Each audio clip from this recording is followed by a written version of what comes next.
Mark, do you want to kick us off as usual? Yeah, Mark, congratulations. Thank you.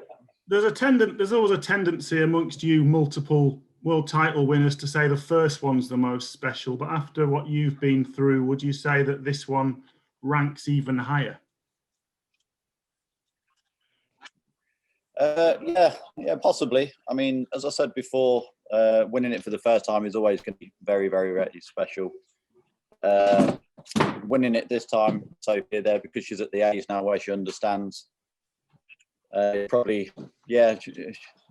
on par with the first one, I'd say.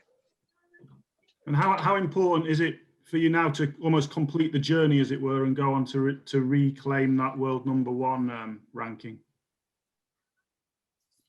Yeah, well, I mean, that's been my aim since I lost the #1 spot. I mean, it's difficult because Judd's playing some unbelievable stuff, and he has done for the last 2 years now, and it was miles in front of everyone. So it's always going to be tough, and especially for me now in 2 years' time, I've got to come back here and try and defend, obviously, the money I've won this year, which is not going to be easy. So we'll just have to wait and see. I'll be working hard still on the practice table. I'll have a few weeks off or a month or so, and then get back on the practice table and go again.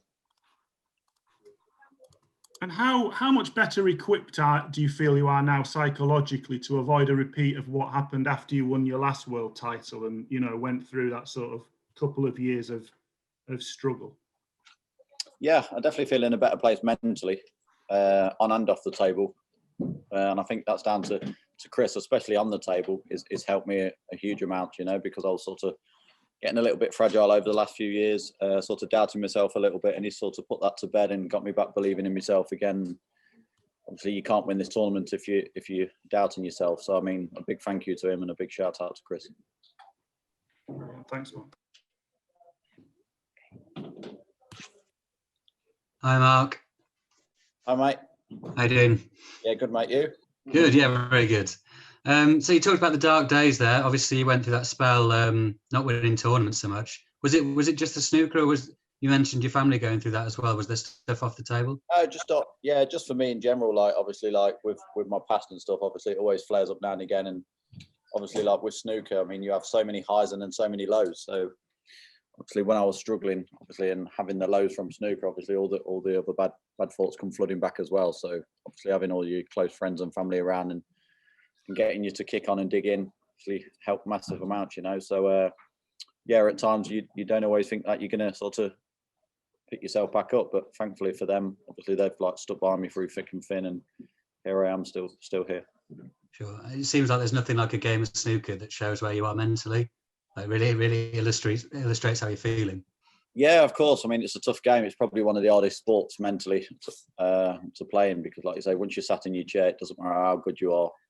You can't do anything about it, you know. I mean, you just got to try and stay as positive as possible, but it's not always easy sometimes if things are going wrong. And now 4 world titles. I mean, there's always been this talk about Ronnie catching Hendry. You're going to be in that conversation now. You're sort of not. You've got time to catch him.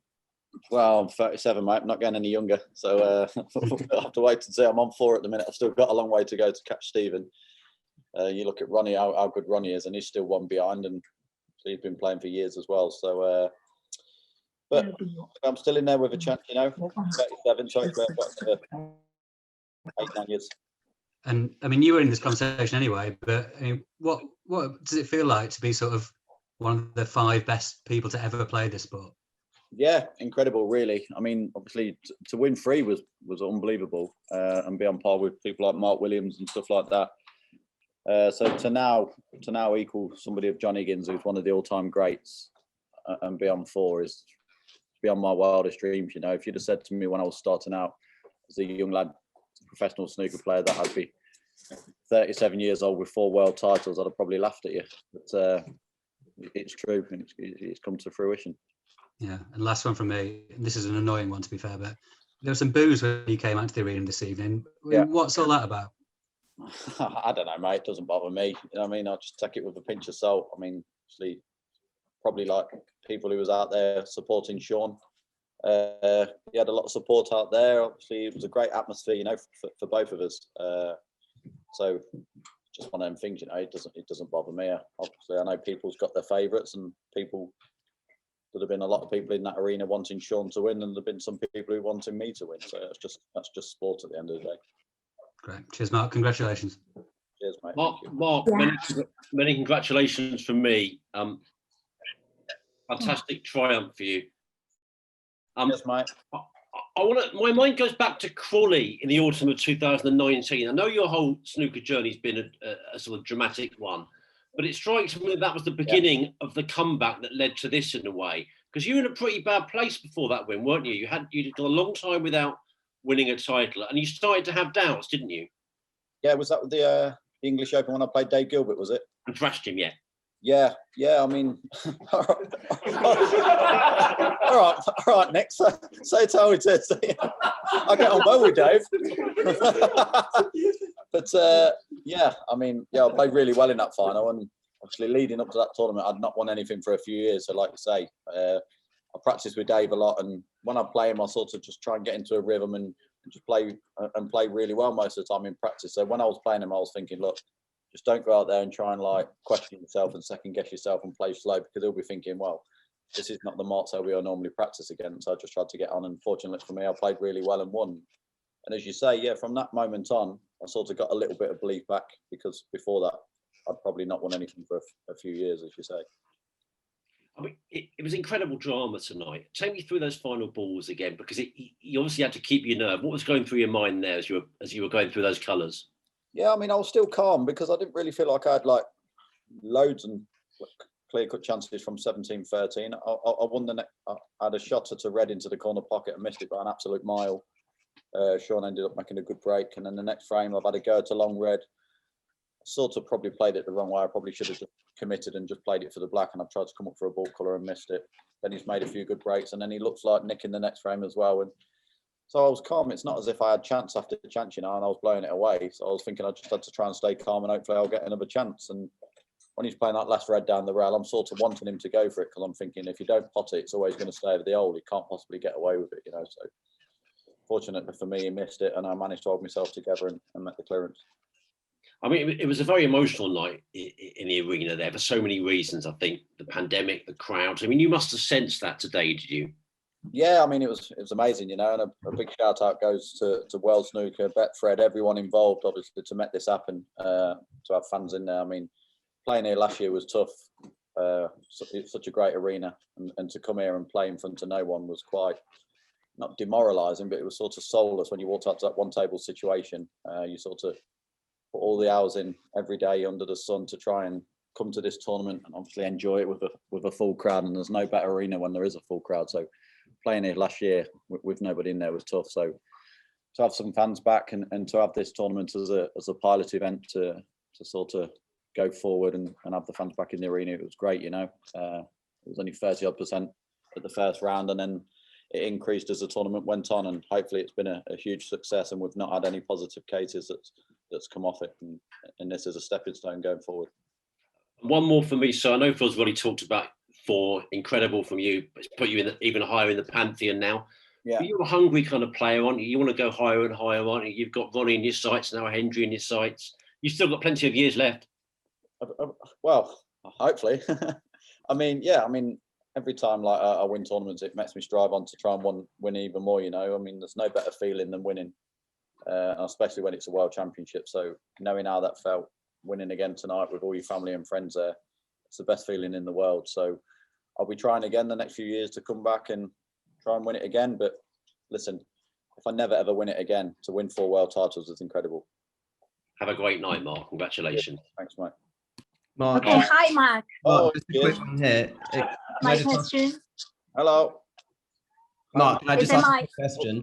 Okay, you're first. Steve Davis described you as a Dementor character from Harry Potter. Right. And Stephen Hendry described you as a snooker vampire.